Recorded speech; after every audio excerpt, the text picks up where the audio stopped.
Hi, I'm Mike Pfau. And I'm Trenton Pasic, and we just got back from Vanuatu, and we were shooting at a lava lake in the Marum volcano. We get a lot of questions about how we get our shots and how we actually can pull footage out of an active volcano, and so that's what we're here to talk about.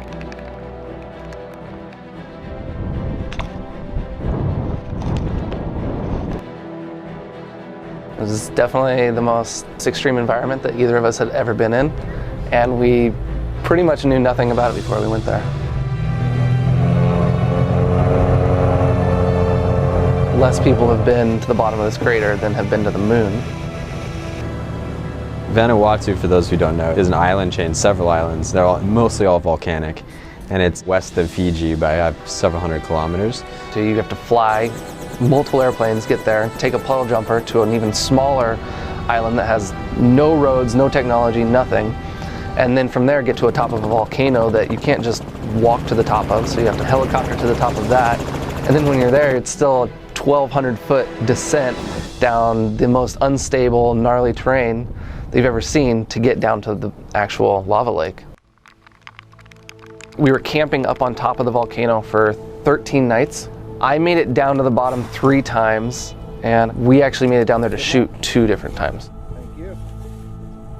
To rappel down the cliff face, starting from top to bottom at 1,200 feet, and to get 4 people down there, one person has to be on the lines the whole time, because you can knock a rock on the person below you, so for safety reasons, we're staggering how people get down. So it can take anywhere from 4 to 5 hours just to get down to the bottom with 4 people, and that's inside of a good weather window, which is constantly changing. We had a fairly in-depth shot list before we went out to Vanuatu. A lot of them were flying helis over the lake, having time lapses that hang out down at the bottom overnight, the classic narwhal shot. Getting a drone out over the lava was such a big one that we brought 6 drones down there with us to make sure that we got that shot. I mean, we started losing them pretty much on day 1.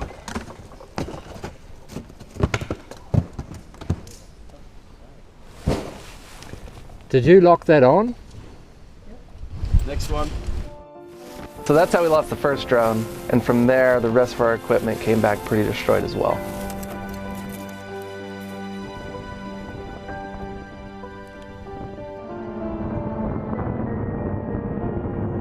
So there's this little window at which we had the opportunity to fly the chopper. It's right near dusk. That was one of the reasons for opting into shooting a lower frame rate, just because we wanted to slow it down, but we also wanted things to expose properly and look phenomenal.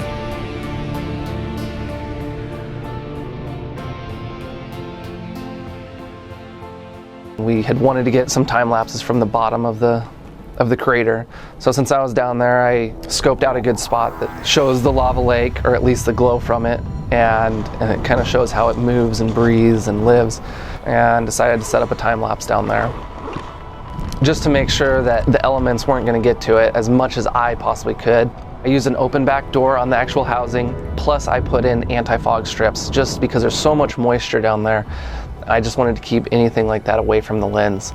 Placed the camera down and let it roll 1 photo every 2 seconds and just left it. I ended up leaving, which takes a couple hours to get back out.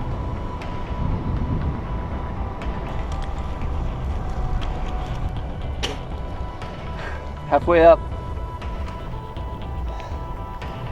This is pretty gnarly. It wasn't a guarantee that we'd even make it to the bottom to even place the camera, much less make it back down again to retrieve the camera. Dropping 1 camera for the shot was definitely one we were willing to take. If you enjoyed what you saw here, check back frequently for more behind-the-scenes action from our Hero 4 adventure series.